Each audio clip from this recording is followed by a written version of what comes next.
जी हाँ, बहुत-बहुत नमस्कार और आप सबका स्वागत है आज के इस कार्यक्रम में।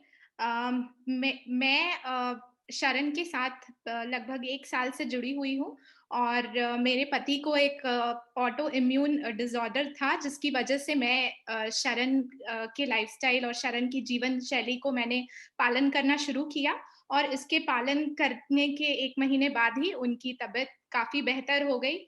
तो इसलिए अब मैं शरण के साथ पूरी तरह से जुड़ चुकी हूँ और मैं शरण में एक न्यूट्रिशनिस्ट हूँ और मैं अब लोगों की मदद करती हूँ कि वो अपने खाने और अपने जीवन शैली के द्वारा अपनी सारी बीमारियों और अपनी दवाइयों से मुक्ति पा सकें। और इसी सिलसिले में आज का कार्यक्रम भी है। तो Vandana, over to you. Thank you Shalu अपने बारे में शेयर करने के लिए। और मैं यही बताना चाहूँगी कि आज का ये जो आज का ये जो कार्यक्रम है, जैसे शालू ने बताया कि उन्होंने अपने लाइफ में क्या बदलाव लाए और उनके पूरी फैमिली को इसका फ़ायदा हुआ, उसी तरह से मैं भी हाइपोथायराइड की प्रॉब्लम से बहुत परेशान थी और 17-18 सालों से मैं मेडिसिन्स खा रही थी। और जब मैंने डॉक्टर नंदिता का सेमिनार अटेंड किया तो मुझे पता चला एक्चुअली में मुझे करना क्या है। और ये जो प्रोग्राम है, इसमें जो भी आज की हमारी जो प्रेज़ेंटर हैं, वो आपको जो बताने वाली हैं, बस वही चीज़ें मैंने फ़ॉलो की और मैंने अपनी बीमारी से मुक्ति पाई, दवाइयों से मुक्ति पाई। तो अब मैं आपको इंट्रोड्यूस कराना चाहूँगी हमारी आज की जो गेस्ट हैं, उनका नाम है शर्मिला कन्नन और वो शरण संस्था के साथ जुड़ी हुई हैं। उन्होंने भी डॉक्टर नंदिता शाह का एक प्रोग्राम अटेंड किया था 10 स्टेप्स टू लाइफ, और वो देखने के बाद उनके लाइफ में बहुत ही सारे उन्होंने बदलाव किए और उससे उन्हें उनकी बेटी की उनकी स्किन प्रॉब्लम्स, बहुत सारी प्रॉब्लम से उन्हें छुटकारा मिला। तो उन्होंने क्या फ़ॉलो किया और डॉक्टर नंदिता शाह हमें क्या फ़ॉलो करने के लिए कहती हैं, आज वो बताएँगी। तो उसके पहले मैं आपको थोड़ी-सी जानकारी देना चाहूँगी शरण के बारे में, कि शरण एक ऐसी संस्था है, जिसका नाम ही है like sanctuary for health and reconnection to animals and nature. यानी हमें हमारे जो स्वास्थ्य है, उसके लिए हमें पशुओं और प्रकृति से जुड़ना बहुत ज़रूरी है, तभी हम अपने अच्छे स्वास्थ्य को पा सकते हैं। और डॉक्टर नंदिता और हमारा हम सबका यही मिशन ही है कि हम अपने जीवन शैली में थोड़े से बदलाव करके अपने स्वास्थ्य को पा सकते हैं। तो अब इसके इससे ज़्यादा जानकारी के लिए हम शर्मिला जी को बुलाएँगे। Over to you Sharmila. धन्यवाद वंदना। आपका बहुत-बहुत धन्यवाद और मेरा तहे दिल से मेरा शुक्रिया हमारी संस्था शरण को भी, जिन्होंने मुझे आज ये खूबसूरत मंच दिया। एक धन्यवाद डॉक्टर नंदिता और रेना को भी। दोस्तों, मैं ये कार्यक्रम शुरू करने के पहले आपको अपने बारे में कुछ बताना चाहूँगी। आज से करीब 1.5 साल पहले यानी 2018 के अंत में मैं वीगन बनी और उसमें मैंने डॉक्टर नंदिता का सेमिनार भी अटेंड किया था और मैं वीगन करुणा की वजह से बनी। मुझे सेहत संबंधी कोई बीमारी इस तर या तकलीफ इस तरह से नहीं थी, लेकिन मेरी बेटी जो कि आज के दिन में 20 साल की है, उसको करीब-करीब जन्म से ही सोरियासिस की तकलीफ रहती थी। ये तकलीफ उसकी त्वचा पे थी, यानी कि उसके सर पे करीब इतनी-इतनी मोटी जैसे आप कह सकते हैं रूसी की परत होती थी, जो किसी भी तरीके से जाती नहीं थी। मैंने उसका कई तरीके से इलाज भी करवाया, होम्योपैथिक इलाज चला 10-12 साल चला, कोई असर नहीं हुआ। डॉक्टर से जब पूछते थे तो कहते थे कि हाँ, हमारी पूरी कोशिश है कि ठीक हो जाएँ, लेकिन वो कोई गारंटी इस तरीके से नहीं दे पाते थे कि ठीक होंगी या नहीं।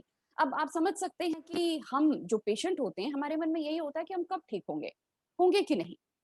ये सवाल मेरे मन में भी रहता था। फिर आयुर्वेदिक का ट्रीटमेंट कराया, उसमें थोड़ा-सा सुधार हुआ, मैंने ये सोचा कि चलो ज़िंदगी भर अब यही चलेगा, अब ऐसे ही है। लेकिन फिर मैं डॉक्टर नंदिता की शरण में आई और वहाँ मैंने जब अपनी जीवन शैली को बदला, तो 2-3 महीने के अंदर 16-17 साल से जो मेरी बेटी को तकलीफ थी, वो एकदम ऐसे गायब हो गई जैसे कभी थी ही नहीं। मुझे तो ऐसे लगा जैसे कोई चमत्कार हो गया। उसके बाद मुझे इस रास्ते पर मुझे चलने के लिए मुझे ज़्यादा हिम्मत मिली। मुझे यकीन हुआ कि हाँ, ऐसा है। उसके बाद मैंने न्यूट्रिशन के कोर्सेज़ भी किए, डॉक्टर नंदिता की इस संस्था से मैं जुड़ चुकी हूँ। ये हैं हमारी मार्गदर्शक डॉक्टर नंदिता शाह और सेहत के मामले में तो ये मेरे गुरु के स्थान पर हैं। दोस्तों, आप में से कितने लोग हैं जो बीमारियों से जूझ रहे हैं और शायद सारी ज़िंदगी जूझना चाहते हैं? धन्यवाद आप सभी लोगों का जिन्होंने जो हमारे साथ आज जुड़े हैं। मैं आपको विश्वास दिलाती हूँ कि आपको किसी भी तरीके का मलाल नहीं रहेगा कि आपने ये रास्ता चुना। दोस्तों, आजकल बहुत सारी बीमारियां बहुत-बहुत आम हो गई हैं। जाहिर है कि हम सभी लोग चाहते हैं कि इन बीमारियों से हमें निजात मिले। हम बीमार रहना नहीं चाहते। हम में से कई हैं जिनको रास्ते नहीं मालूम होते। हालांकि हम पढ़े लिखे हैं, काफी समझदार हैं, लेकिन ये रास्ते न जाने क्यों अब हमें दिखते नहीं हैं। सबसे पहले हम यहाँ पे कुछ जीवन शैली संबंधी बीमारियों के नाम देख लेते हैं। एक है, जैसे यहाँ पे स्क्रीन में आ रहा है, थायराइड। दूसरा है, लड़कियों को आजकल मासिक धर्म बहुत जल्द हो रहा है। पहले जहाँ 14-15 साल होता था, यहाँ अब 8, 9, 10, 11 साल तक आ गया है ये। मोटापा है, मधुमेह, डायबिटीज की शिकायत है आजकल लोगों को, आजकल बहुत कम उम्र में ही ये बीमारी आ रही है। फिर कैंसर है, दिल की बीमारी है, उच्च रक्तचाप है यानी हाई ब्लड प्रेशर, और फिर अंडाशय में सिस्ट, जिसे हम पीसीओडी या पीसीओएस का भी हम नाम देते थे। हम चाहते नहीं कि हम बीमार रहें, लेकिन न जाने क्यों ये बीमारियां आजकल बहुत कम उम्र में हो रही हैं। और चाहे कितनी भी हम दवाइयां ले लें, डॉक्टरों को हम वो अच्छे विचार से ही हमें दवाइयां देते हैं, ऐसा हम मान के चले तो भी हम ठीक तो हो नहीं रहे। तो इसका क्या हम क्या कर सकते हैं? हम किन तरीके के बदलाव को अपनी जीवन शैली में लाकर इन बीमारियों से आराम से हम निजात पा सकते हैं, इस तरीके से रह सकते हैं कि बीमारियां हमें आए ही ना। हालांकि विज्ञान ने काफी तरक्की की है, कुछ ऐसे समस्याएं हो सकती हैं जिनके लिए हमें डॉक्टरों की जरूरत पड़े, लेकिन हम चाहते यही हैं कि आप लोग बीमार कभी हो ही ना। चलिए देखते हैं कि इन बीमारियों से छुटकारा पाने के लिए हम क्या कर सकते हैं। दोस्तों, इनसे छुटकारा पाने का सबसे आसान तरीका है शरण की ये 5 बिंदु योजना। आपने ये जो पॉइंट्स हम 5 आपको बताएंगे, इनको आप अपनी जीवन शैली में शामिल कर लें। हम दावे के साथ कह सकते हैं, आप बीमार पड़ेंगे ही नहीं। आपको किसी भी तरीके की डॉक्टरी मदद की यूं रोजमर्रा की जिंदगी में जरूरत नहीं पड़ेगी। चलिए देखते हैं। सबसे पहले तो आपका आहार पूर्ण होना चाहिए। अब ये पूर्ण आहार क्या है? हम चाहते हैं कि आप अपने फल और सब्जियां बिना छिलका उतारे खाएं। हम आदत के से वशीभूत होकर क्या करते हैं कि गाजर और मूली भी हमारे हाथ में आती है, हम उसका छिलका छील लेते हैं। हमारे पास वो गोल वाला चाकू होता है जो पीलर कहते हैं जिसको, उससे हम छिलका उतार लेते हैं। दोस्तों, सब्जियों में जहां तक हो सके हमें आलू तक का छिलका नहीं उतारना है। हम तो सीताफल का भी छिलका आपको नहीं उतारने को कहेंगे, ये पक जाता है, इसे हम इस्तेमाल कर सकते हैं। और यही हम फलों के लिए भी कहेंगे। हाँ, आप पाइनएप्पल का छिलका ज़रूर उतारिए और खरबूजे और तरबूजे का छिलका ज़रूर उतारिए, लेकिन जहाँ तक हो सके चीकू का मत उतारिए। या कुछ एक और फल ऐसे भी हो सकते हैं जिनको आप छिलके के समेत खा सकते हैं।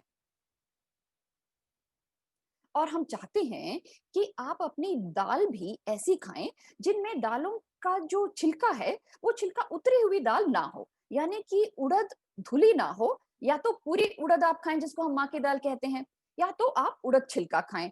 आप मसूर खाएं तो पूरी मसूर खाएं, और मूंग खाएं तो मूंग छिलका खाएं। अब हम फलों और धान में भी हम ऐसा क्यों कहते हैं? चावल भी हम चाहते हैं कि आप ब्राउन राइस खाएं, आप व्हाइट राइस ना खाएं। ऐसा क्यों? क्योंकि छिलके के फौरन नीचे कई तरीके के बहुत ही सूक्ष्म पोषक तत्व होते हैं, जिन्हें हम विटामिन्स और मिनरल्स कहते हैं। हम कहेंगे या तो विटामिन या खनिज लवण। जब ये छिलका हम उतार देते हैं, तब ये जो खनिज लवण या विटामिन्स होते हैं, ये नष्ट हो जाते हैं। या व्हाइट राइस में तो कुछ भी नहीं होता, कोई मिनरल होता ही नहीं, 80% तक वो चला जाता है जब वो व्हाइट बन जाता है, जब उसका चोकर निकाल दिया जाता है। गेहूं के आटे में भी यही है।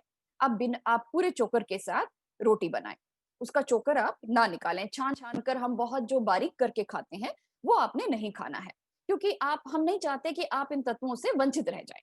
तो आप एक तो पहला तो ये कीजिए। दूसरा, यहाँ आप स्लाइड में कुछ चीजें देख रहे हैं। क्या आप मुझे चैट बॉक्स में लिखकर बताएंगे कि आप समझ पा रहे हैं कि या ये हमने क्या चीजें डाली हुई हैं? अंजना बोल रहे हैं मैदा है, शुगर है, चावल है, मैक्रोनी है, तेल है। जी, सब जी, लोग बोल रहे हैं। जी, जी। धन्यवाद आप सभी लोगों का। गुड़ भी है और सफेद सूजी का बना उपमा भी है। हाँ, दोस्तों, हम चाहते हैं कि आप इन चीजों का सेवन ना करें। चावल का तो जैसे बताया है कि जब चावल सफेद हो जाता है, तो इसका मतलब उसमें से सारे विटामिन और उसके खनिज लवण निकाले जा चुके हैं। अब चीनी क्या है? चीनी आता तो गन्ने से है, गुड़ भी गन्ने से आता है, लेकिन कहाँ गन्ना और कहाँ गुड़ और चीनी? दोस्तों, इसमें काफ़ी कुछ नष्ट हो चुका है, इसमें कुछ भी नहीं है, ये बस सिर्फ़ एक सफेद ज़हर है। और जहाँ हम मैदे को लें और सूजी को लें, ये दोनों आते हैं गेहूँ से, लेकिन कहाँ गेहूँ और कहाँ मैदा और सूजी। ये बहुत ज़्यादा दोस्तों प्रोसेस हो चुके हैं। प्रोसेस होने का मतलब है इसमें बहुत काम हो चुका है इसके ऊपर, इसमें कुछ भी आपको ताकत देने वाली चीज़ बची नहीं है। तो इसको आप खाएँगे, तो ये चीज़ें बहुत जल्दी पचकर आपके खून में ग्लूकोज़ बनकर आ जाती हैं, जो आपके डायबिटीज़ को बढ़ावा देते हैं। यही चीज़ ये आटे से बना, ये सफ़ेद मैदे से बना मैकरोनी है। ये ब्राउन व्हीट का बना उस तरीके का मैकरोनी तो नहीं है, ये सफ़ेद है। इसमें भी वही चीज़ आ जाती है। यहाँ हम ये चाह रहे हैं, ये कह रहे हैं कि भई चाय-कॉफ़ी भी आपकी सेहत के लिए हानिकारक है। जहाँ तक चाय-कॉफ़ी का सवाल है दोस्तों, हमारा शरीर जो है, ये क्षारीय है और चाय-कॉफ़ी आपके शरीर में अम्ल पैदा करते हैं। जब आप इन्हें खाते हैं, तो आपकी हड्डियों से कैल्शियम का निकलना शुरू हो जाता है। तो चाय-कॉफ़ी भी वैसे आपकी सेहत के लिए अच्छा नहीं है। अब आते हैं तेल की तरफ। दोस्तों, तेल आता है जैसे सरसों से आया या तिल से आया, लेकिन कहाँ सरसों और तिल और कहाँ ये तेल। इसको बहुत ज़्यादा प्रोसेस किया जाता है, इसको डीगम किया जाता है, इसको न्यूट्रलाइज़ किया जाता है, इसमें हेक्सेन नामक पेट्रोलियम से निकलता हुआ एक पदार्थ इसमें मिलाया जाता है। अब हम पेट्रोलियम से निकले हुए किसी भी पदार्थ को अपने शरीर में शामिल करना चाहेंगे? नहीं। ये अपने ओरिजिनल जैसे कि अपने मूल से बहुत अलग हो चुका है और ये आपके शरीर में हानिकारक है। क्यों? क्योंकि इसमें चर्बी बहुत ज़्यादा है। ये आपके शरीर में इतनी चर्बी देता है कि मोटापे से फिर जो बीमारियाँ जो निकलती हैं, वो सब आपके शरीर में आती हैं। तो तेल का भी आपको परहेज़ ज़रूरी है। अब आप इतना घबराइए नहीं, हम आपको बहुत सारे विकल्प भी बताएँगे, इनसे बचने के तरीके भी बताएँगे और आप आसानी से इन चीज़ों को अपने जीवन से निकाल कर एक बहुत ही अच्छी जीवन शैली की तरफ आ सकते हैं। बस ज़रा डट कर सब्र के साथ हमारा साथ दीजिएगा। दोस्तों, जो भी आप लोग हमारे साथ जुड़े हैं आज हमारे किसी भी चैनल पर, मैं चाहती हूँ कि आप बस आराम से हमें थोड़ा-सा अपना वक़्त दें। मैं विश्वास के साथ कह सकती हूँ कि आप अपनी जीवन शैली को आराम से बदल सकते हैं। मैं भी शुरू में आप ही की तरह जो भी चीज़ बाज़ार में मिलती थी, उसे खाना ही समझती थी, क्योंकि हमें मीडिया ने यही सिखाया है। अब पहले ऐसा नहीं होता था जब मैं हम छोटे थे, आप में से कई लोग होंगे जो थोड़े से उम्र में बड़े होंगे, जिन्होंने बचपन में मैगी नहीं देखी होगी। हम सोचते थे कि ये चीज़ें नहीं थी तब। हमें इन चीज़ों का थोड़ा-सा भी एक ख़्याल नहीं था। अब ये चीज़ें जब मिलने लगी हैं, हमने सोचा यही खाना है, मिल रहा है लेकर खाते हैं, क्या हर्ज है? लेकिन जब बीमारियाँ आने लगी, तब हम डरने भी लगे। थोड़ा-सा मेरा साथ दीजिए, आप बिल्कुल बदल जाएँगे या बदलने के लिए प्रेरित प्रेरित हो जाएँगे। अच्छा, अब चलते हैं ये जो सामने 2 स्क्रीन पे आपको दिख रहे हैं, प्रोसेस्ड खाना जो मार्केट में मिलता है और नूडल की तरफ। ये भी हम नहीं चाहते कि आप अपनी दैनिक दिनचर्या में, अपनी जीवन शैली में इन चीज़ों को शामिल करें। चलिए और आगे चलते हैं। जी, दूसरा हम चाहते हैं हम आपसे गुज़ारिश करते हैं कि आपका खाना वनस्पति जगत से ही प्राप्त होना चाहिए। यानी प्राणी जगत या पशु जगत से प्राप्त खाना आपकी सेहत के लिए हानिकारक है। इसे आप कृपा करके अपने जीवन से जितना दूर कर सके उतना कर दीजिएगा। देखते हैं अगले स्लाइड में क्या है। यहाँ देखिए मांस है। अब मांस में ये जो सफेद चीज आप देख रहे हैं, ये सैचुरेटेड फैट है। इसमें कोलेस्ट्रॉल भी होता है और ये आपकी सेहत के लिए कई तरीके से बहुत हानिकारक है। हम जितना हो सके इस 1 घंटे की वर्कशॉप में, इस 1 घंटे के प्रोग्राम में जितनी जानकारी आपको दे सकेंगे, उतनी देंगे। हमारी आशा है कि आप इससे अपने जीवन में आगे बढ़ सकेंगे। दूसरा, हम चाहते हैं कि आप मछली भी ना खाएं, क्योंकि मछली में भी यही चीज़ें मौजूद हैं। फिर मछली में मरकरी भी होता है, पीसीबी भी है, सेहत के लिए बहुत हानिकारक है। तीसरा आता है अंडा। जब हम कहते हैं कि वनस्पति जगत से प्राप्त आहार, तो हम नहीं चाहते कि आप अंडा भी अपनी दिनचर्या में शामिल करें। चौथा, ये क्या? यहाँ तो हमने दूध भी मिला दिया। हम नहीं चाहते कि दूध या दूध से संबंधित कोई भी पदार्थ आप अपनी दिनचर्या में, जीवन शैली में मिलाएँ। यानी कि दूध हो गया, दही हो गया, मक्खन, घी, पनीर, इन चीज़, कोई भी चीज़। दोस्तों हमें बचपन से यही सिखाया जाता है कि दूध आपके लिए बहुत अच्छा है, पियो ग्लास फुल दूध, दूध वाली मूछें। अब गाय अपने लिए टीवी में आके विज्ञापन तो देती नहीं, मीडिया देता है। क्यों? क्योंकि जिन कंपनियों ने अपना दूध बेचना होता है, वो आगे आते हैं और कहते हैं कि हमें खाइए, आपके लिए अच्छा है, दूध में कैल्शियम है, ये देखिए। है कि नहीं? यहीं से सीखा है हमने। पहले के हालात अलग थे, अब के हालात अलग हैं। दोस्तों हमारे देश में दूध का उत्पाद पहले से लेकर जो 1950-51 में करीब 17 मिलियन टन था, 1917-18 में 176.35 मिलियन टन हो गया है, यानी कि 44.7% की इसमें बढ़ोतरी हुई है। आबादी भी बढ़ी है, मवेशियों की संख्या भी बढ़ी है। इनको हमने एक घेरे में डालकर आर्टिफिशियल इंसेमिनेशन यानी कृत्रिम रूप से गर्भाधारण करके इनको पैदा करना भी शुरू कर दिया है ताकि हम इनके पदार्थों को ले सकें। आपके दूध में अब क्या है? अब धीरे-धीरे हम देखते हैं कि हमने यहाँ पे जिन चीज़ों को कहा है कि आप इनसे परहेज़ कीजिए, इसकी वजह क्या है? दोस्तों दूध में पस या पीप होता है। गाय के थन इंसान के हाथों से आराम से धीरे-धीरे खींचने के लिए बने हैं। मशीन लगाकर जब इनमें से दूध निकाला जाता है, तब मशीनों को पता नहीं होता कि गाय के थन में दूध है या नहीं, ये इनको बस लगा के छोड़ दिया जाता है। कई बार ऐसा एक नेग्लिजेंस या फिर एक ध्यान नहीं देना इसकी वजह से भी हो जाता है। इससे क्या होता है जो थनों में जो चोट आती है, उन चोट से जो पस या पीप निकलता है वो दूध में मिलता ही मिलता है। दूसरा, दूध में हॉर्मोन्स होते हैं। ये हॉर्मोन्स वो हैं जो गाय का शरीर यानी कि हमारा शरीर भी हॉर्मोन्स का स्राव करता है और जानवरों का शरीर भी करता है। तो गाय के शरीर में जो हार्मोन कृत्रिम रूप से दिए जाते हैं वो भी शामिल हैं और वो भी शामिल है जो गाय का शरीर अपने आप पैदा करता है। इसमें ऑक्सीटोसिन है, कई और हॉर्मोन्स भी हैं। यूरिया, जब गैर शीतित वाहनों में हमारे देश में दूध एक स्थान से दूसरे स्थान पे ले जाया जाता है, इसमें यूरिया की मिलावट होती है ताकि दूध खराब ना हो। इसमें कीटनाशक भी होता है, गाय के खाने में होता है, तो वो दूध में आता है। एंटीबायोटिक्स भी होते हैं। दोस्तों गाय को जब थनैले की बीमारी हो जाती है या फिर जिन स्थानों में गाय भैंसों को बांध के रखते हैं, आपने देखा है हमारे देश में इतनी सफाई का तो कोई मतलब नहीं है, कोई करता नहीं है, मुनाफे को ज्यादा देखते हैं और जानवर खुद तो कह नहीं सकते कि मुझे गंदगी में क्यों रख रहे हो। तो इनको जब बीमारियां होती हैं, इनको एंटीबायोटिक्स दिए जाते हैं और जो इनके शरीर में जाएगा वो आएगा कहाँ? कोलेस्ट्रॉल होता है। कोलेस्ट्रॉल जानवरों का शरीर पैदा करता है, हमारा शरीर भी ज़रूरत के हिसाब से कोलेस्ट्रॉल पैदा करता है, लेकिन जो जानवर के शरीर में पैदा होता है, वो दूध में आएगा। चाहे हम मांसाहारी ना भी हों तो भी। सिर्फ मांस में ही कोलेस्ट्रॉल नहीं होता, गाय के शरीर से जो बनता है वो भी आएगा। चर्बी या वसा होती है। लो फैट मिल्क में भी उसकी जो जो उसकी कैलोरी है, उसके सबसे बड़ा हिस्सा तो वसा से ही बनता है, उसमें चर्बी होती है। रेशा बिल्कुल नहीं होता। रेशा यानी फाइबर हमारे शरीर के लिए बहुत ज़रूरी है। लेकिन गाय के दूध में या फिर पशुजन्य आहार, चाहे आप अंडा ले लें, मांस ले लें, मछली ले लें, उसमें रेशा बिल्कुल भी नहीं होता है। केसीन, दूध में केसीन नाम का एक प्रोटीन भी है। इसको वैज्ञानिकों ने अपने शोध में पाया है कि ये केसीन अगर 20% तक बढ़ा दिया जाए, तो ये कैंसर वर्धक है। जो लोग बहुत ज्यादा दूध पीते हैं, उनके वीडियोस भी मैंने देखे हैं, वो मानते हैं आखिर में कि उनको कैंसर की बीमारी है। ये कैंसर वर्धक है। अब देखते हैं पशु उत्पाद की कमियां क्या हैं। दोस्तों हमारे शरीर में एक ये हार्मोन होता है जिसको हम इंसुलिन ग्रोथ फैक्टर 1 कहते हैं। एक दूसरा एक एंजाइम है जिसको हम मिक्स्ड फंक्शन ऑक्सीडेज कहते हैं। ये दोनों हमारे शरीर में बहुत महत्वपूर्ण भूमिका अदा करते हैं हमें बीमार करने में। क्या होता है कि ये जो पशु उत्पाद जो है, ये आपके शरीर में जब चला जाता है, ये कोलेस्ट्रॉल को बढ़ा देता है।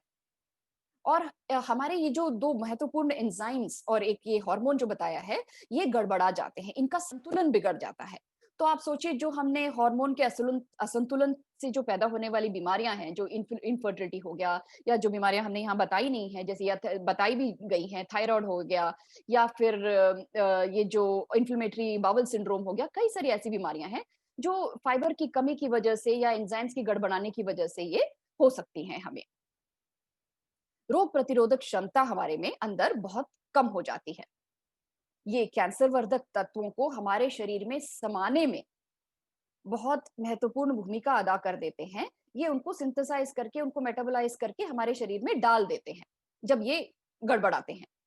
रेशे की कमी की वजह से जो बीमारियां होती हैं, या जो आईबीएस जो है, ये रेशे की कमी की वजह से है। ये आ जाता है शरीर में। हार्मोन के असंतुलन को खराब कर देता है। यानी कि हार्मोन के असंतुलन से जो बीमारियां आ जाती हैं, वो भी आ जाएंगी हमें। दोस्तों, अब खाना क्या है, उस पे आते हैं। आपने जो इतना सब्र रखा हमारे साथ, उसके लिए बहुत-बहुत धन्यवाद। घबराइए नहीं, अब हम वो चीज़ें देखेंगे जिनको हम खा सकते हैं। आपके बाएँ हाथ की तरफ जो चीज़ें हैं, ये सिर्फ़ फूड लाइक सब्सटेंस हैं, यानी कि खाना जैसी लगने वाली चीज़ें, लेकिन खाना नहीं है। इनसे पेट तो आपका भर सकता है, मार्केट में मिलता है। हमें घर में खाना बनाने का कभी मन नहीं होता या बच्चे ज़िद करते हैं कि उनकी चीज़ें वो ज़्यादा टेस्टी हैं, खा लेते हैं, तो हम खा ही लेते हैं। लेकिन इनसे आप परहेज़ करें, तो ये ही आपकी सेहत के लिए अच्छा है और ये ज़रूरी भी है। क्यों? क्योंकि इसमें पोषक तत्व बिल्कुल भी नहीं है। इन ये जा बहुत ज़्यादा प्रोसेस्ड हैं। इनमें स्वाद को बढ़ाने के लिए कई तरीके से प्रिजर्वेटिव, टेस्ट एनहांसर और एमल्सिफायर्स, आर्टिफिशियल कलर्स, यानी कि इनको रंग उनका अच्छा देने के लिए ये सब चीज़ें मिलाई जाती हैं, जो हमारे शरीर में जाकर हानिकारक तत्व अगर कहें तो बहुत ही सॉफ्ट स्टेटमेंट होगा, बहुत ज़्यादा हानि ये पहुँचाते हैं। आपके दाएँ हाथ की तरफ जो चीज़ें हैं, जो फल या सब्जियाँ हैं, इन्हें आप बखूबी खा सकते हैं। आप फल खाएँ। ये फलों का जो चित्र है, ये एक जैविक किसान के खेतों से उगा हुआ फल है और इन्हें आप ये फल या और फल आप बखूबी बिना किसी चिंता के आप खा सकते हैं। फाइबर से भरपूर, रेशा इसमें बहुत है, प्रोटीन्स, विटामिन्स, खनिज लवण से भरपूर है ये। ये आप खाएँगे, ये आपके कई तरीकों से आपसे आपकी रक्षा करते हैं बीमारियों से। कैंसर से रक्षा करते हैं या ऊपर हम जिन बीमारियों को हम देख चुके हैं, उनसे हमारे शरीर को ये बचा देते हैं। इसके अलावा हम क्या खा सकते हैं? दोस्तों, ब्राउन राइस और व्हीट, गेहूँ, ये तो है ही, ब्राउन वाला चावल और गेहूँ, ये है ही। इसके अलावा हमारे देश में कुदरत ने इतने सारे धान बख्शे हैं, जिनको हम मिलेट्स कहते हैं। एक किनोवा एक ही नहीं है, इसके अलावा ये सारे और बहुत सारे धान हैं। सूजी का जो उपमा आप बनाते हैं, वो आप इन मिलेट से, इस धान से बना सकते हैं। इनमें से कई धान इतने छोटे-छोटे हैं कि आपका उपमा बहुत अच्छे से स्वादिष्ट बनेगा और आपको ज़रा-सा भी महसूस नहीं होगा कि आपने सूजी का नहीं बनाया, आपने इन चीज़ों का बनाया है। अब देखते हैं हमारे देश में कितने तरीके के धान हैं। दोस्तों, ये एक लिस्ट है। आप चाहें तो ये लिस्ट बहुत आसानी से आपको गूगल में मिल जाएगी, या तो आप इसका स्क्रीनशॉट भी ले सकते हैं। झंगोरा, मंडुवा, नचनी, कंगनी, कोदरा, कुटकी, बाजरा, बर्री, ज्वार, जौ भी है, जई भी है और बकव्हीट जिसको हम कुट्टू कहते हैं, वो आटे के रूप में हमने देखा है आमतौर पर। इन सब का भी आप बिना किसी सोच-विचार के आप इनका प्रयोग कर सकते हैं। इनमें फाइबर बहुत-बहुत ज़्यादा होता है और हर तरीके का, आप कह सकते हैं कि मैं नाम लूँ और उसमें है, उस तरीके का प्रोटीन और विटामिन से ये भरपूर पोषक तत्वों से भरा हुआ होता है। आप इन धानों को खाएँगे, छोटे धान को आप खाएँगे, आपकी सारी बीमारियाँ अपने आप डर के मारे दूर भाग जाएँगी, कि इस शरीर में अब हम नहीं रह सकते। दोस्तों, अब आपके मन में सवाल आएगा कि हमने आपको चीनी और गुड़ तो खाने से मना कर दिया, अब हम मीठे में क्या लें? अंजीर है और ये खजूर है। खजूर का पाउडर है जिसको हम खड़क पाउडर कहते हैं और किशमिश है। अगर आपको मीठे की तलब हो, यानी कि जैसे कि मैं जब शुरू में वीगन बनी थी, मुझे भी मीठे की बहुत तलब होती थी।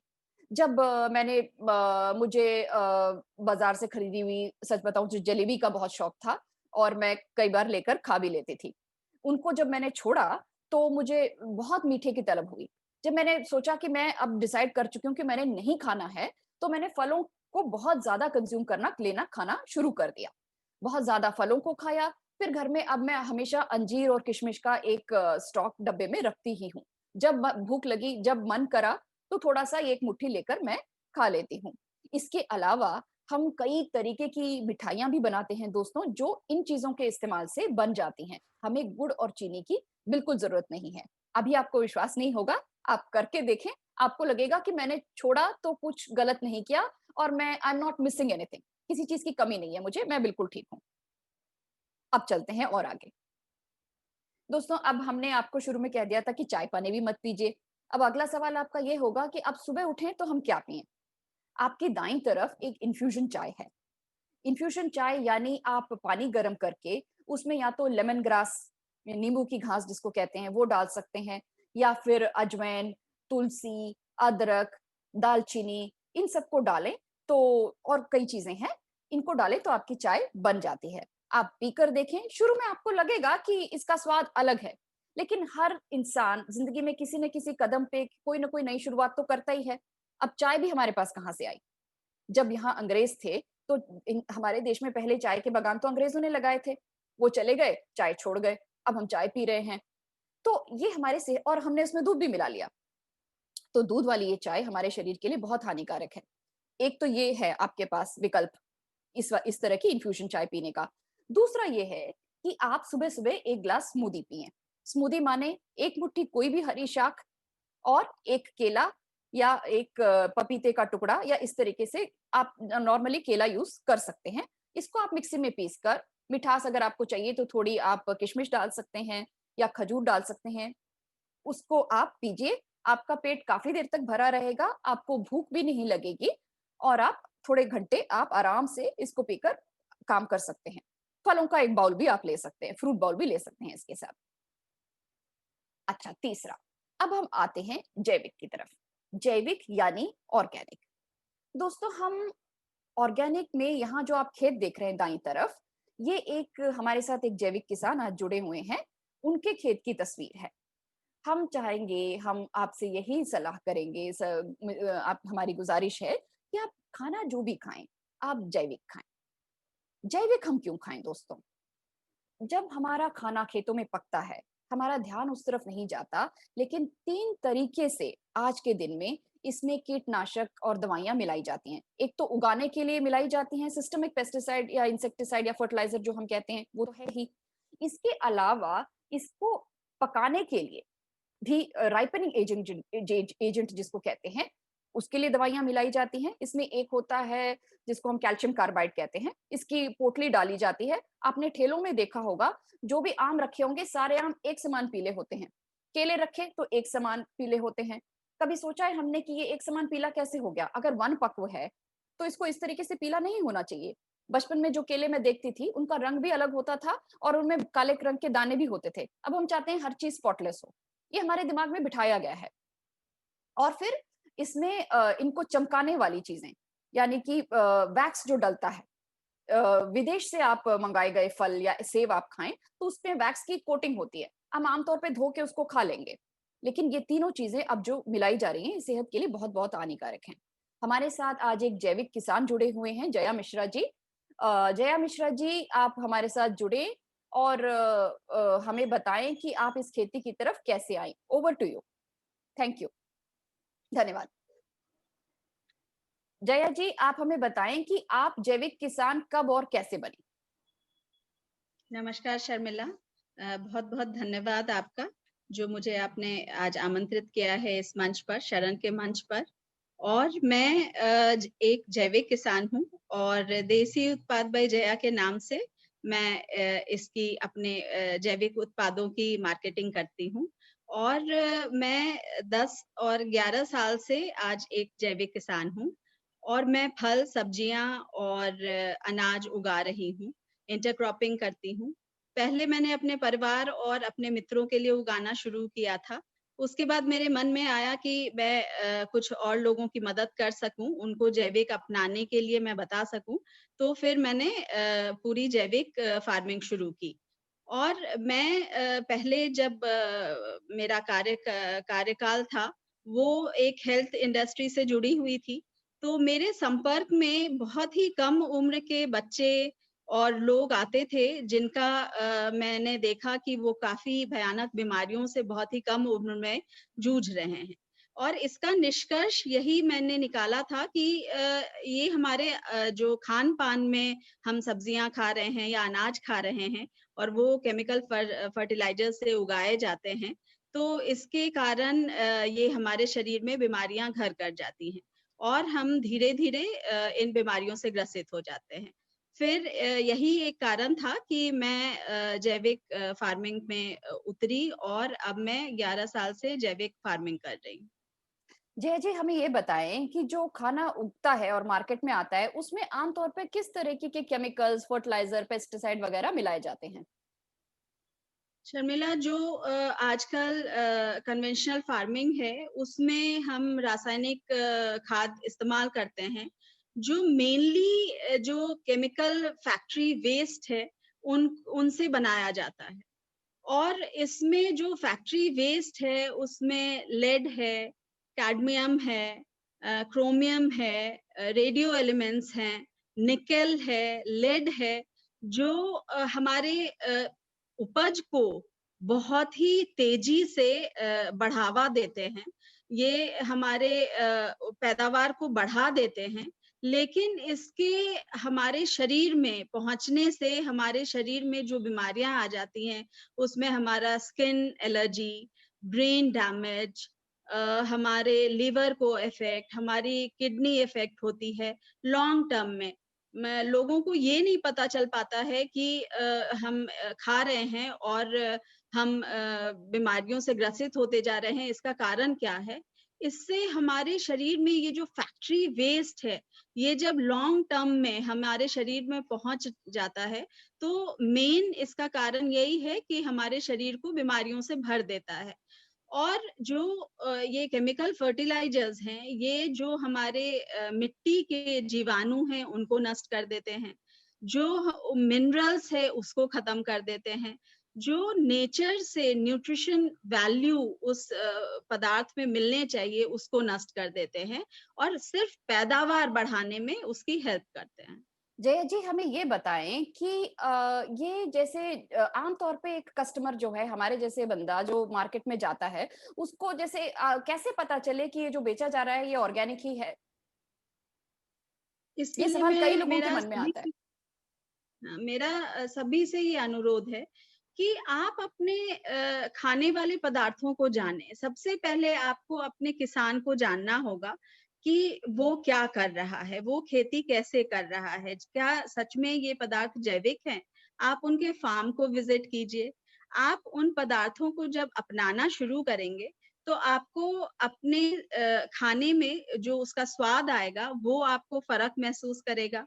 आप अपने शरीर के अंदर जो बदलाव महसूस करेंगे, वो आपको 2 से 3 महीने में आपको ये पता चलने लगेगा कि आप में ताज़गी ज़्यादा आ गई है, आप एनर्जेटिक फ़ील कर रहे हैं और आप अपनी दवाइयों से धीरे-धीरे निजात पा सकेंगे। इसके लिए मेरा सबसे यही अनुरोध है कि आप अपने किसान को जानिए कि उसके फार्म को विज़िट कीजिए, उनके पदार्थों को आप पहले सैंपल के रूप में लीजिए, उनको खाइए और खुद उनके स्वाद से और अपने जीवन शैली, अपने शरीर में आए बदलाव से खुद जज कीजिए कि ये जैविक पदार्थ है या नहीं है। जय जी एक आखिरी सवाल। आम तौर पे हम लोग क्या कहते हैं कि ये जैविक जो है ये काफी महंगा है, हम अफोर्ड नहीं कर सकते, मिडिल क्लास फैमिली के लिए पॉसिबल नहीं है। तो आप उनको क्या राय देंगी? ये सबके मन में एक 70% लोगों से जब मिलती हूँ तो उनका पहला प्रश्न यही होता है कि जैविक पदार्थ तो महंगे होते हैं और हम अफोर्ड नहीं कर सकते हैं। इसके लिए मैं ये आपको लोगों को बताना चाहती हूँ कि आजकल बहुत सारे किसान हैं जो अपने उत्पाद को डायरेक्ट आपको शहरों में आके और आपके घरों तक पहुंचाते हैं। तो आपको ये डरने की जरूरत नहीं है कि ये पदार्थ अभी भी बहुत ही महंगे हैं और इसका कारण ये भी है कि जो जैविक खेती होती है और उत्पाद होते हैं, वो उपजते कम हैं। कन्वेंशनल खेती मैं एक एग्जांपल दे रही हूँ कि यदि 100 किलो उपजता है, तो वहाँ पे यदि कोई जैविक तरीके से खेती कर रहा है, तो वो 30 केजी तक ही उपजता है। तो ये एक कॉस्ट इफेक्ट है। दूसरा, लोगों की डिमांड कम है, तो वेस्ट परसेंटेज हाई है जैविक किसान का, जो एक कॉस्ट इफेक्ट करता है। और दूसरा कारण ये है कि लोग जब यदि लोगों की डिमांड बढ़ेगी और वो हमारे जैविक उत्पादों को अपनाने लगेंगे, तो डेफिनेटली उसका कॉस्ट कम हो जाएगा।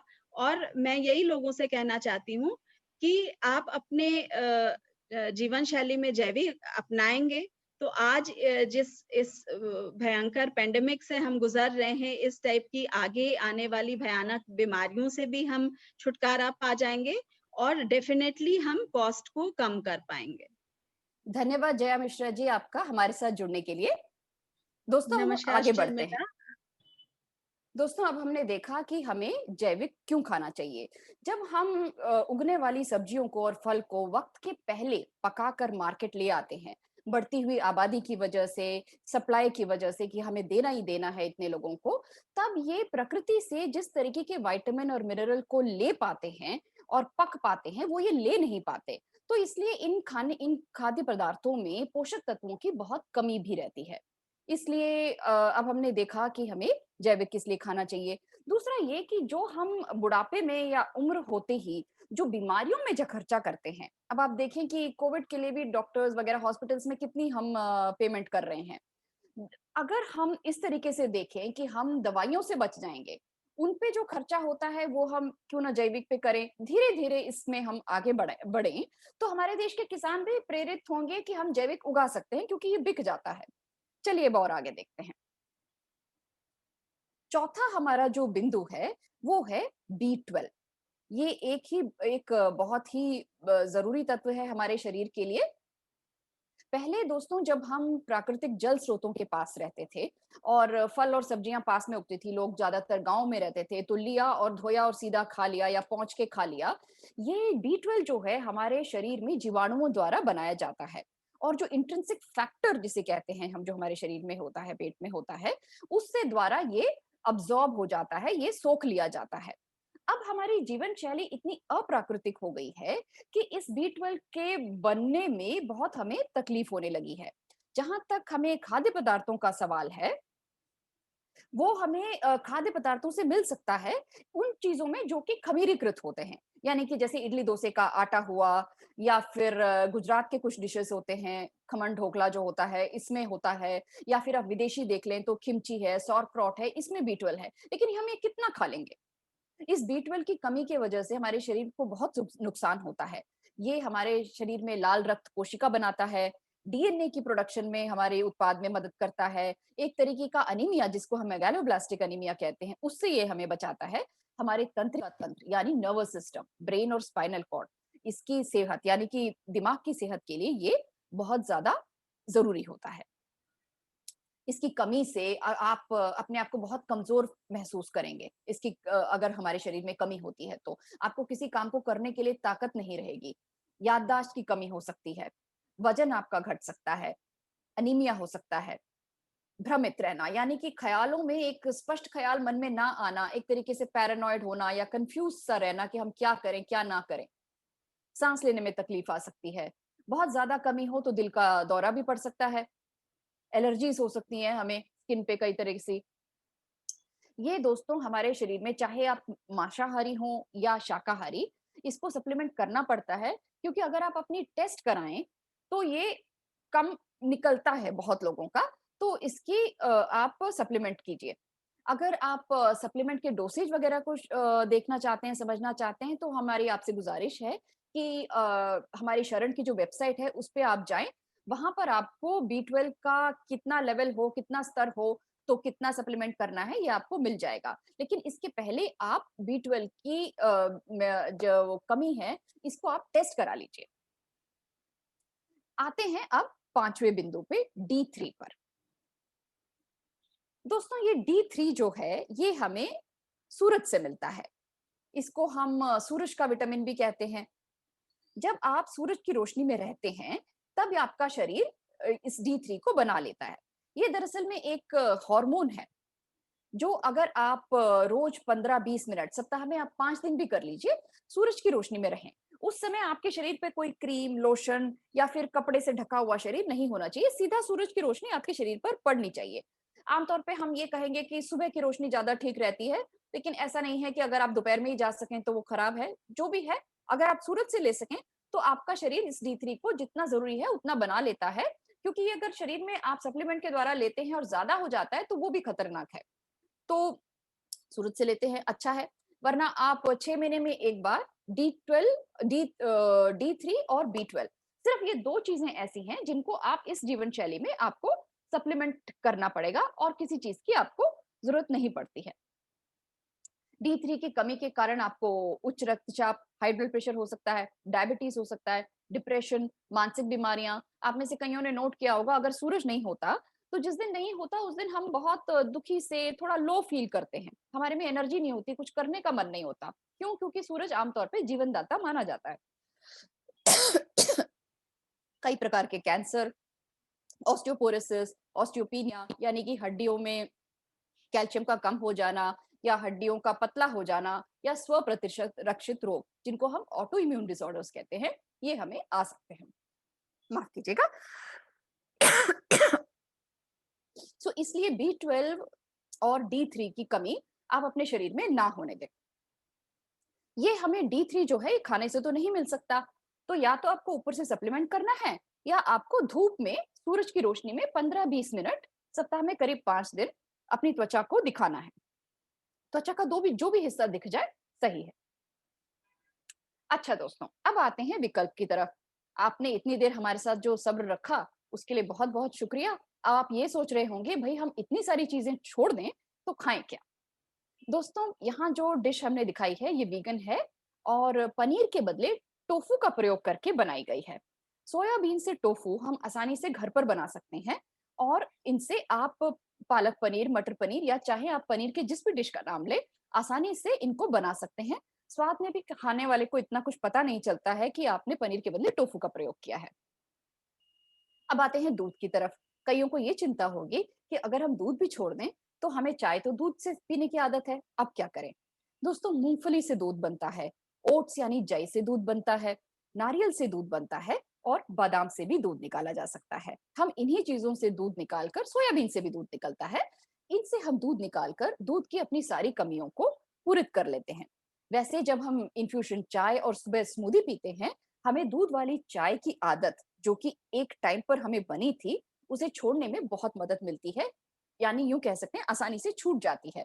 मुझे भी सुबह चाय पीने की आदत थी, लेकिन जब से मैंने उन 2018 के आखिर से स्मूदी पीनी शुरू की है सुबह, उसके बाद मैं चाय को मिस नहीं करती। मुझे कभी भी चाय पीने का मन नहीं करता और चाहे ऐसे भी लोग हमारे साथ शामिल हों जिनको बिना चाय या बिना कॉफ़ी के सर में दर्द आ जाता है, उनका भी सर दर्द 3-4 दिन के अंदर खत्म हो जाएगा।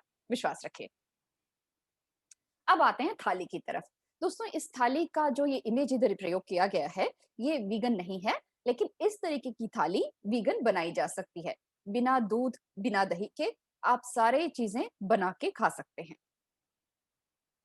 आप साउथ इंडियन खा सकते हैं। सोच के देखिए, साउथ इंडियन तो वैसे वीगन ही होता है। इसमें दूध, दही का प्रयोग बहुत ही कम नहीं ही होता, अनलेस आप कहें कि दही चावल, लेकिन वो भी बन सकता है वीगन। साउथ इंडियन आप खाइए। ओरिएंटल मील खाइए, इसमें टोफू का प्रयोग करके खा सकते हैं आप। और थाली इस तरीके से भी सिंपल वीगन थाली घर में बनाई जा सकती है। दोस्तों, आप सलाद खाएँ। सला आखिर आखिर हमारा पोपई जो है, वो यूँ ही इतना शक्तिशाली नहीं बना, पालक खाकर ही बना है।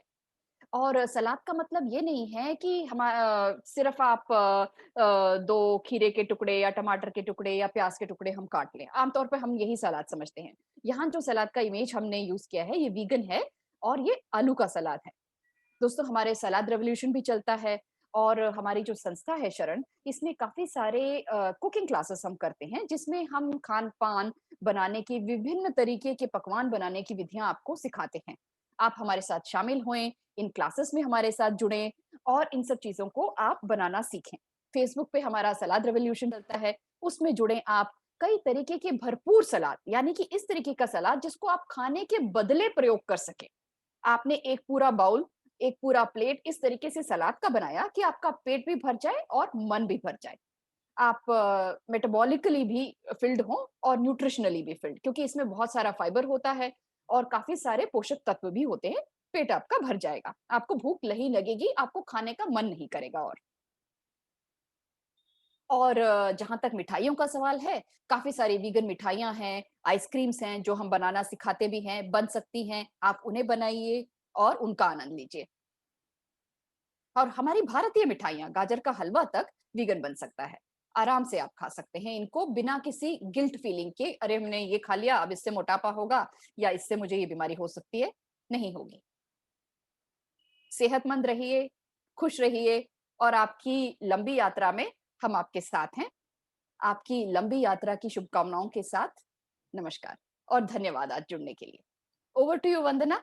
अ, कजरी जी पूछ रही हैं fermented food like dosa, dhokla, तो मेरे ख्याल से B12 के बारे में वो पूछ रही हैं जी। कि हमें वो लेना चाहिए।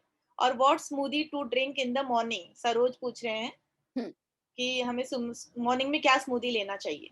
देखिए, स्मूदी में हम आम तौर पे तरबूजे और खरबूजे का प्रयोग नहीं करते। हम ऐसे फलों का प्रयोग करते हैं जिनसे आपका पेट भरे। तो आप एक मुट्ठी कोई भी जो लोकली सीज़नली अवेलेबल है, वो हरी चीज़, या तो पुदीने का पत्ता हो, धनिया हो, चौलाई हो, पालक सप्ताह में आप 1 या 2 बार प्रयोग करें, उससे ज़्यादा नहीं। और केल है, काफ़ी सारे स सलाद पत्ते हैं, लेट्यूस लीव्स है, इन सब चीज़ों को बस आप 1 मुट्ठी लीजिए और केला आप रात को ही पील करके फ्रिज में आप फ्रीज करके डाल दीजिए। 1 दर्जन ऑर्गेनिक केले ले लीजिए, फ्रिज में डाल दीजिए। आप रोज़ 1 केला लीजिए, 1 मुट्ठी इन शाक-सब्जियों को लीजिए, कोई भी हो, धो लीजिए, मिक्सी में डालकर पीस लीजिए और पी जाइए। और अपने परिवार वालों को भी धीरे-धीरे आप पीकर एक उदाहरण बनकर दिखाइए कि ऐसा कर सकते हैं। जी। बस सिंपल है स्मूदी का रेसिपी। जी, और हमारे वेबसाइट पे 500-600 से ज़्यादा रेसिपीज़ हैं। आप वहाँ पर विज़िट कीजिए उसमें। वहाँ पर स्मूदी से लेके मेन कोर्स से लेके इंटरनेशनल सारी डिशेज़ आपको वहाँ पर मिलेंगी। आप बस रेसिपीज़ को ट्राई कीजिए, और अगर और आपको हेल्प चाहिए तो आप कुकिंग क्लासेस से भी जुड़ सकते हैं। जी, और हमारे वेबसाइट पे बहुत सारी रेसिपीज़ हैं, आप आराम से उन्हें देख सकते हैं। जी, और शर्मिला और विजी पूछ रहे हैं कि tofu leads to increase in oestrogen. So uh, इसके लिए देख आप कुछ बोलना हाँ, चाहेंगे? देखिए टोफू भी अगर आप सोयाबीन से बनाते हैं, तो सोयाबीन भी आपका ऑर्गेनिक होगा। दूसरा, आप प्लांट बेस्ड जब चीज़ यूज़ करते हैं, तो ये आपके शरीर में हार्मोन्स को असंतुलित नहीं करता है। तीसरा, आप टोफू खा भी लेंगे, आप पनीर भी खा लेते हैं, आपने खाया ही होगा। जब हम पनीर खाते समय ये नहीं सोचते कि वो एस्ट्रोजन बढ़ाएगा, तो हम टोफू के लिए ये विचार क्यों लाते हैं? टोफू आपके शरीर में इतना एस्ट्रोजन नहीं बढ़ाएगा क्योंकि प्लांट बेस्ड है। जो वनस्पति जगत से जो आहार आता है, वो उसमें कुछ तत्व हैं भी, तो भी वो हमारे हार्मोन्स को असंतुलित नहीं करते। तीसरा, आप सप्ताह में कितना टोफू खा लेंगे कि वो आपका हार्मोन असंतुलित कर दे? नॉन जीएमओ हो, जैविक हो, आप लें और आप खा सकते हैं। ऐसी कोई चिंता वाली कोई बात नहीं है। जी, और डॉक्टर नंदिता शाह कहती हैं कि वो भी एक बीन ही है, तो किसी-किसी चीज़ को लेके बहुत ज़्यादा हो जाता है, बट हाँ, कोई भी चीज़ हमेशा हमें लिमिट में खानी चाहिए। ऐसा नहीं कि रोज़-रोज़ खाएँ, आप हफ्ते जी, में 10 दिन में आप जी। खाइए, तो हर एक चीज़ की लिमिटेशन होनी चाहिए। लिमिटेशन होती है। जैसे पालक भी अगर हम देखें कि हम स्मूदी में डालते हैं, तो हम कहेंगे सप्ताह में 1 या 2 बार से ज़्यादा पालक इस्तेमाल मत कीजिए और चीज़ें खाइए क्योंकि पालक में ऑक्सलेट्स होते हैं, हम ऐसा मानते हैं। हाँ, और उससे फिर कैल्शियम थोड़ा हमारे बॉडी में कम हुआ जाता जी, है, इसीलिए जी। हम कहते हैं कि हफ्ते में आप 2 दिन इस्तेमाल कीजिए। 2 दिन इस्तेमाल कर लीजिए। और बहुत सारी हरी पत्तियाँ हैं जो हम ग्रीन स्मूदी में इस्तेमाल कर सकते हैं। देखिए, नट्स अगर आप नट्स को हम कहते हैं कि आप दिन में सिर्फ 10 ही नट्स खाइए, क्योंकि नट्स को आपने देखें तो प्रकृति ने बहुत अच्छी तरीके से उसकी पैकिंग की है। आप ऐसा नहीं कि नट्स तोड़े आप खा सकें। आप हमें जो है जैसे कि हम अखरोट मान लें, हाँ, किन्हीं ने पूछा है कि नट्स हमारे कोलेस्ट्रॉल को बढ़ाएँगे कि नहीं? आप दिन में प्रतिदिन 10 नट्स से ज़्यादा आप ना लें। आप इनकी पैकिंग देखिए, इन्हें हम भगवान ने हमारे लिए नहीं बनाया है। मतलब हमारे रोजमर्रा के खाने के लिए नहीं बनाया है। अखरोट हम उसकी गिरी हमें मिल जाती है, हम बिना किसी लिमिट के उसे खा लेते हैं। लेकिन उसकी ओरिजिनल पैकिंग देखिए, आप कितना तोड़कर खाएँगे। उससे आप समझिए कि कौन-सी चीज़ आपके लिए बनी है और कौन-सी चीज़ आपको लिमिट में खानी चाहिए, प्राकृतिक हो तो भी। बारिश भी प्राकृतिक है, हम छाता लेकर ही चलते हैं, भीगते तो नहीं, है जी, ना? सही तो बात। हर चीज़ के लिए एक लिमिट से चलें तो अच्छा है। और प्रकृति ने जो चीज़ ईज़िली हमें खोल के खाने के लिए दिया है, जैसे बनाना, हम आराम से केला, खोल के खा हाँ, सकते हैं। तो हाँ। जितना चाहिए आप उतना खाइए। देखिए, जिन चीज़ों को आप इस तरीके से समझिए कि जो चीज़ प्रकृति ने हमें ऐसी दी है कि हम आसानी से खोलें और खा सकें। केले को ना आपने धोना है, ना आपने उसका छिलका उतारना मुश्किल है, ना काटना है, ना उसमें बीज है। केला आप पूरे 365 दिन आप खा सकते हैं। उसी तरीके से आप समझने की कोशिश कीजिए चीज़ों को। जी। और सही तरीका क्या है अपनी सब्जियों को धोने का? अगर हमें स्किन के साथ खाना है तो? देखिए, कैसे? अगर आप जैविक लेते हैं, तो जैसे कि मैं जैविक लेती हूँ, मैं उसे बस पानी में धो लेती हूँ। अगर आपको बहुत ज़्यादा जैसे वहम सा आता है, तो आप पानी में एक पतीले में डाल दीजिए, उसमें थोड़ा नमक डाल दीजिए और फिर उसको थोड़ी देर उसमें 20 मिनट भिगो के रखिए और धो लीजिए। क्योंकि जो सिस्टेमिक पेस्टिसाइड हैं, वो इस तरीके से डाले जाते हैं कि उसमें छिलके के अंदर, वो सब्जी के अंदर तक वो पेस्टिसाइड या वो फर्टिलाइज़र गया हुआ होता है। आप उसको छिलका उतारे बिना भी खाएँगे, वो सब्जी के अंदर तो है ही, तो आप उससे बच नहीं सकते। आपके शरीर को जो बाकी आप संतुलित खाना खाते हैं, उसके द्वारा इस टॉक्सिन को, इन जैसे विषैले पदार्थों को शरीर से बाहर निकालने की ताकत बनानी पड़ेगी। तो आप ऐसा कीजिए। जी। और जैसे कि अभी आप नट्स और उसके बारे में बता रहे थे कि फैट होता है, एक्चुअली जो भी हमें पेड़-पौधों से चीज़ें मिलती हैं, भले बादाम, अखरोट, काजू जो भी हो, उसमें फैट्स होता है, गुड फैट होता है, बट कोलेस्ट्रॉल नहीं। कोलेस्ट्रॉल नहीं होता। जी, वनस्पति जगत से प्राप्त किसी भी आहार में, चाहे वो नट्स भी हों, उसमें कोलेस्ट्रॉल होता नहीं है। सो नहीं। जो आपको, जैसे आपको बाज़ार में जो चीज़ें मिलती हैं, जो वनस्पति जगत की हैं, जिसमें कोलेस्ट्रॉल फ्री लिखा हुआ है, वो ऐसे आपको बेवकूफ़ बना रहे हैं। क्योंकि कोलेस्ट्रॉल जो है, वो वनस्पति जगत बनाता ही नहीं है, तो नेचुरल उसमें नहीं है। जी। और संजना पूछ रहे हैं कि नट मिल्क वीक में हम कितनी बार पी सकते हैं और क्या क्वांटिटी होनी चाहिए? देखिए, आप चाय में लेंगी या कॉफ़ी में लेंगी, आप मुझे नहीं लगता कि हम में से कोई भी ऐसा है जो नटमिल्क को पूरा गिलास में भरकर उस तरह से ले लेगा। क्योंकि आप जहाँ महँगाई की तरफ देखती हैं, तो आप कहीं नटमिल्क में काजू आ जाता है या बादाम आ जाता है। आप इनको मीठा बनाने के लिए या कभी-कभार किसी चीज़ में डालने के लिए ही आप इनका प्रयोग करेंगी। आप सप्ताह में 1 या 2 बार ले लें, इससे ज़्यादा आप ना लें। क्योंकि जी, जहाँ नट है, वहीं से नट मिल्क आया है। जहाँ हम कह रहे हैं कि आप नट्स ही मतलब 1 दिन में 10 से ज़्यादा नहीं खाइए, तो उस हिसाब से आप देखिए, आप नट मिल्क अगर आप कहें कि गिलास भर दूध, ये दूध की हमारी जो शुरू की आदत है, इस वजह से हम कह रहे हैं कि हम दूध कितनी बार ले सकते हैं। इसकी इतनी ज़रूरत नहीं होती। अब विश्वास कीजिए, आप स्मूदी पिएँगी, आप नट मिल्क भी छोड़ देंगे।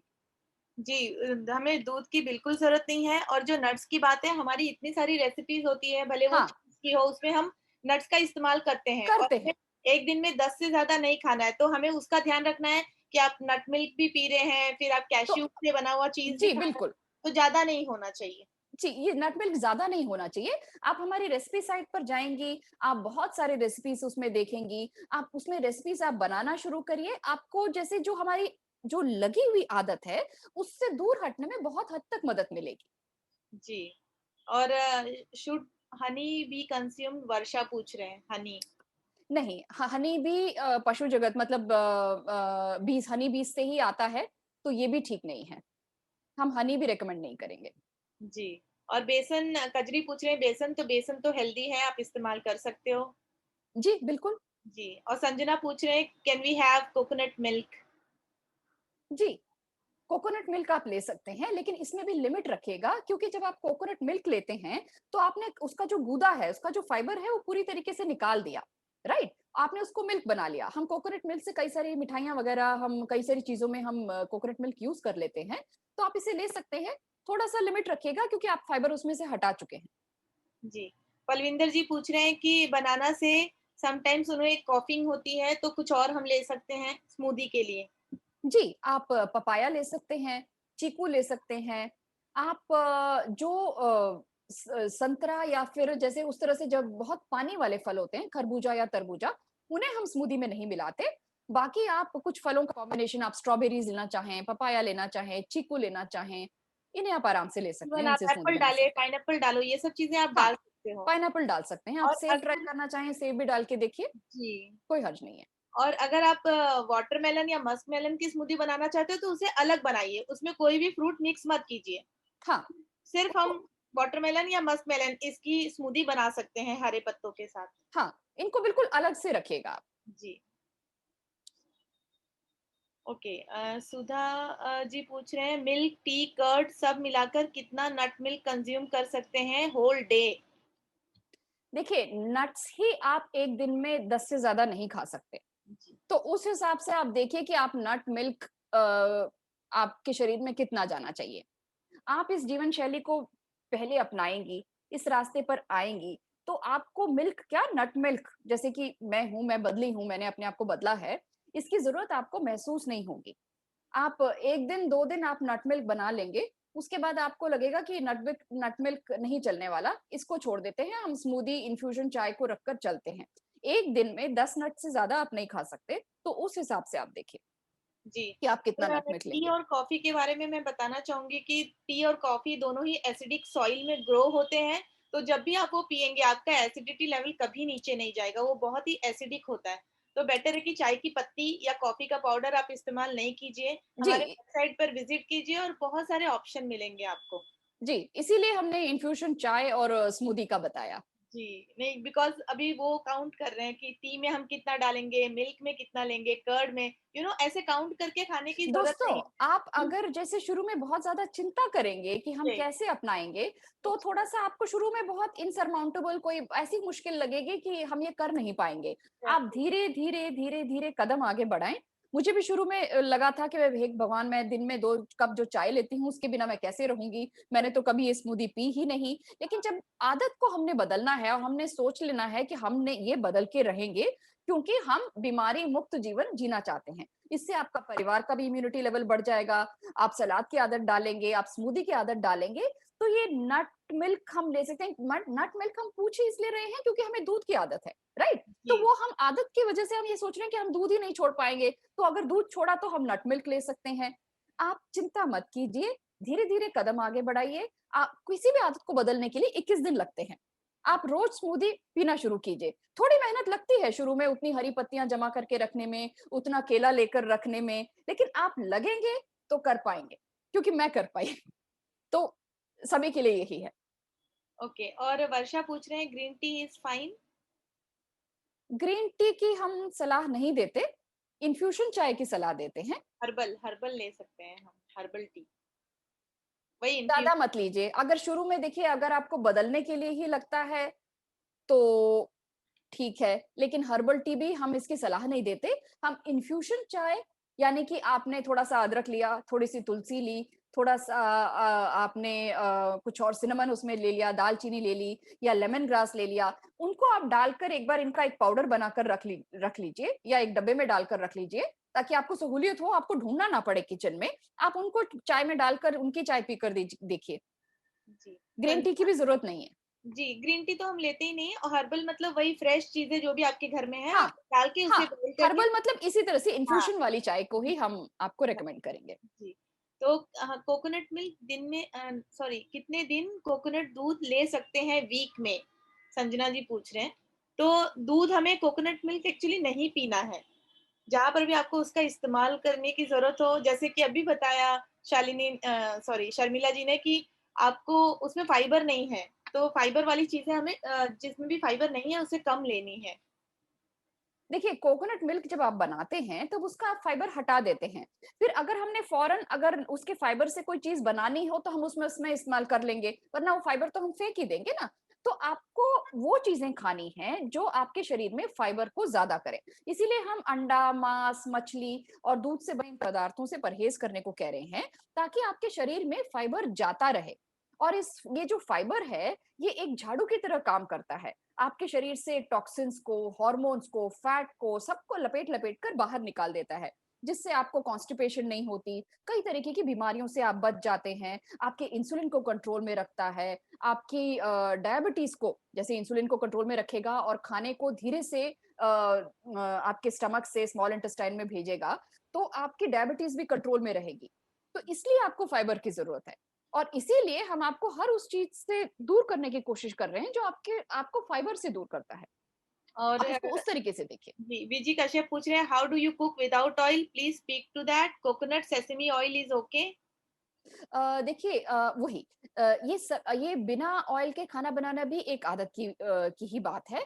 हमारे शरण में कई हमारे सुपर शेफ्स हैं, जो कई तरीके से आपको बिना ऑयल के तड़का लगाना, खाना बनाना इसके हमारे पास वीडियोज़ भी हैं। आप हमारे कुकिंग प्रोग्राम्स में जुड़ेंगे, तो बहुत आसानी से ये सब चीज़ें आप सीख सकते हैं। हमारा बेसिक कुकिंग प्रोग्राम है, उसके साथ भी आप जुड़ सकते हैं। और यूट्यूब पे हमारा हिंदी और इंग्लिश दोनों चैनल है, उसमें आप देख सकते हैं कि किस तरह से वहाँ पर कुछ वीडियोज़ आप वहाँ पर भी देख सकते जी, हैं। जी। आप हमारी वेबसाइट पर जाइए और वहाँ पर देखिए कि बिना तेल के तड़का कैसे लगाना है या खाना कैसे बनाना है, उसके वीडियोज़ हैं और आपको लिंक्स मिल जाएँगे। जी, और काफ़ी लिंक्स हमने चैट बॉक्स में भी डाली हैं, तो आप वो देख सकते हैं। होप अभी हमने सबके सवालों के जवाब दे दिए हैं शर्मिला और आपने भी बहुत ही अच्छे से तो सब लोग को सैटिस्फैक्शन है कि आप उनके सारे सवालों के जवाब मिल गए हैं। तो बहुत-बहुत शुक्रिया शर्मिला जी आपका। हम धन्यवाद आपको वंदना, बहुत थैंक धन्यवाद यू आप सभी करते हैं। लोगों का जो आज हमारे साथ जुड़े। आशा है कि आप एक सेहतमंद जीवन शैली के लिए अग्रसर होंगे। जी।